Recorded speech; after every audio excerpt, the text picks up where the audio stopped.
আমি কোনো কমেন্ট করব, আমি কিছু কমেন্ট করবো। আমি সিপিএম এর দ্বারা আক্রান্ত হয়েছি, তৃণমূলের দ্বারা আক্রান্ত হয়েছি, জঙ্গিরাও আক্রমণ করতে চাইছে। আমি সঠিক রাস্তায় আছি, এটা প্রমাণ।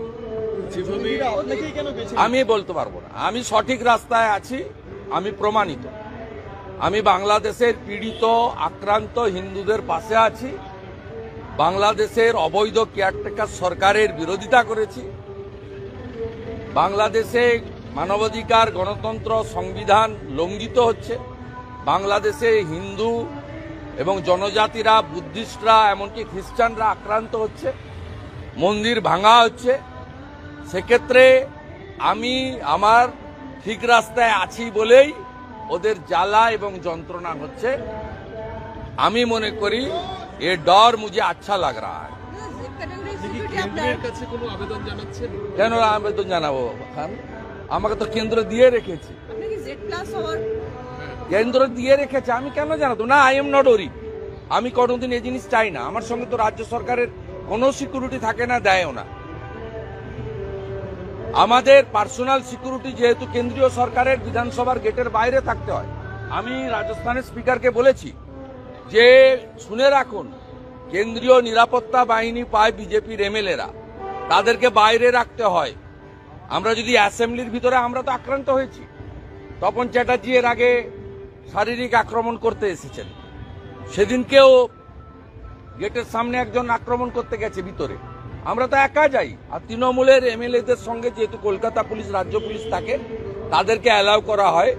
যারা বর্ডারে পাহারা দিচ্ছে, যারা কাশ্মীরে লড়াই করছে উগ্রপন্থীদের সঙ্গে, সেই সিআরপিএফ, সিআইএসএফ, তাদেরকে বাইরে রাখা হয়।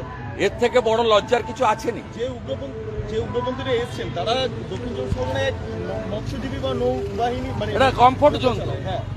এখানে কাশ্মীর থেকে পুলিশ আসে, উগ্রপন্থী ধরা পড়ে। এখানে আসাম থেকে পুলিশ আসে উগ্রপন্থীকে ধরার জন্য। এটা সেফ জোন। আমাকে স্পিকার রাজস্থান বলছিলেন যে আমার এলাকাতেও রোহিঙ্গা মুসলমানদের আবাস হয়েছে, আমরা সাপ্লাই করছেন মমতা ব্যানার্জি। আমি ওনাকে অধ্যক্ষ হিসেবে পশ্চিমবঙ্গ বিধানসভায় যা যা এই স্পিকার করেন সেগুলো একটু কাগজ সহ দিলাম। এক হচ্ছে অষ্টম তফসিলি যে 10th শিডিউল আছে, দলত্যাগ বিরোধী আইন, 11 সাল থেকে মোট 51 জনকে সুইচ ওভার করিয়েছে এরা। বিজেপির করিয়েছে, কংগ্রেসের করিয়েছে, সিপিএম এর করিয়েছে, ফরওয়ার্ড ব্লকের করিয়েছে, আরএসপির করিয়েছে, এমনকি গোর্খা জনমুক্তি মোর্চারও করিয়েছে। একটাও 10th শিডিউলের এখানে কার্যকর উদাহরণ নেই বলেছি। আমি বলেছি আপনার তো বিরোধী নেতা হচ্ছেন সচিন পাইলট, কতগুলো স্ট্যান্ডিং কমিটির চেয়ারম্যান দিয়েছেন? উনি বললো অনেকগুলো আছে প্রপোর্শনালি। এখানে একটা স্ট্যান্ডিং কমিটি বা হাউস কমিটির চেয়ারম্যান বিরোধী দলকে দেওয়া হয়নি। আমি ওনাকে জানতে চাইলাম আপনার পিএসসির চেয়ারম্যান কি? বললো পিএসসির চেয়ারম্যান এলওপি। আমি বললাম প্র্যাকটিস কি আছে? না এলওপি হন অথবা এলওপি মনোনীত কোনো লোক হন। আমরা এখানে এলওপি ডক্টর অশোক লাহিড়িকে মনোনীত করেছিলাম। এখানে চেয়ারম্যান করেছেন সুমন কাঞ্জিলালকে, যাকে কিছুদিন আগে মমতা ব্যানার্জি তার বাড়িতে মিটিং করেছিলেন। সেখানে একটা প্রেস কনফারেন্স করেছিলেন।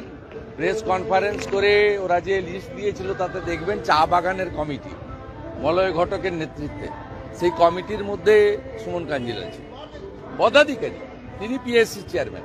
বুঝতে পারছেন কি অবস্থা? তারপর লাস্ট যে মোশনটা, যেটা আমি এর আগে ওম বিড়লাজিকে পাঠিয়েছি এবং জগদীপ ধনখড়জিকে পাঠিয়েছি, এই বিমান বন্দ্যোপাধ্যায় অধ্যক্ষের কীর্তি, 26শে নভেম্বর যেদিন সংবিধান দিবস থাকে, তিনি একটা রেজুলেশন এনেছিলেন।